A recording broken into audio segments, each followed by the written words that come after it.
इरफान खान के बेटे से लड़के दूर क्यों भागते हैं? सिर्फ लड़कियां ही बाबिल खान की दोस्त क्यों हैं? अदाकार ने वजह बता दी। मरहूम भारतीय अदाकार इरफान खान के बेटे अदाकार बाबिल खान ने इंकशाफ किया है कि कोई लड़का उनका दोस्त नहीं है। बाबिल खान अपनी फिल्म में बेहतरीन परफॉर्मेंस पर खूब पज़िराई हासिल कर रहे हैं। अपने एक ताज़ा इंटरव्यू के दौरान बाबिल ने वालिदा सुतापा सिकदर के उनकी कामयाबी पर पुरुमीद होने से मुताल्लिक बताया, जबकि अपनी फ्रेंड लिस्ट का भी तस्करा कर दिया। बाबिल खान का कहना था कि मेरी उम्र के लड़के मुझसे दोस्ती करने में कतराते थे। अदाकार का कहना था कि मेरी दोस्त सिर्फ लड़कियां ही हैं, क्योंकि मैं एक हसास लड़का हूं और लड़के मुझे समझते नहीं थे। बाबिल का कहना था कि मैं चाहता था कि मेरे दोस्त हों। मैं लड़कों के पास जाता था और कहता था कि भाई मुझसे भी दोस्ती कर लो। मैंने किया क्या है? उन्होंने बताया कि लड़के कहते थे तुम अपने एहसासात के बारे में बहुत बात करते हो, सिर्फ फुटबॉल खेलो, फुटबॉल के बीच में रोने क्यों लगता है? उनका कहना था कि यही वजह है कि लड़कियां ही उनकी दोस्त हैं। इसके बाद लड़के मुझसे हसद करने लगे। मैं कहता था भाई पहले आप ही लोगों ने मुझे मुस्तरद किया,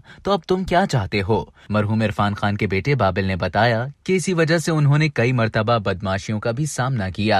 अब तक के लिए इतना ही। मजीद खबरों और न्यूज अपडेट्स के लिए डेली जंग के यूट्यूब चैनल को सब्सक्राइब करें और फेसबुक के पेज को लाइक करना ना भूलें।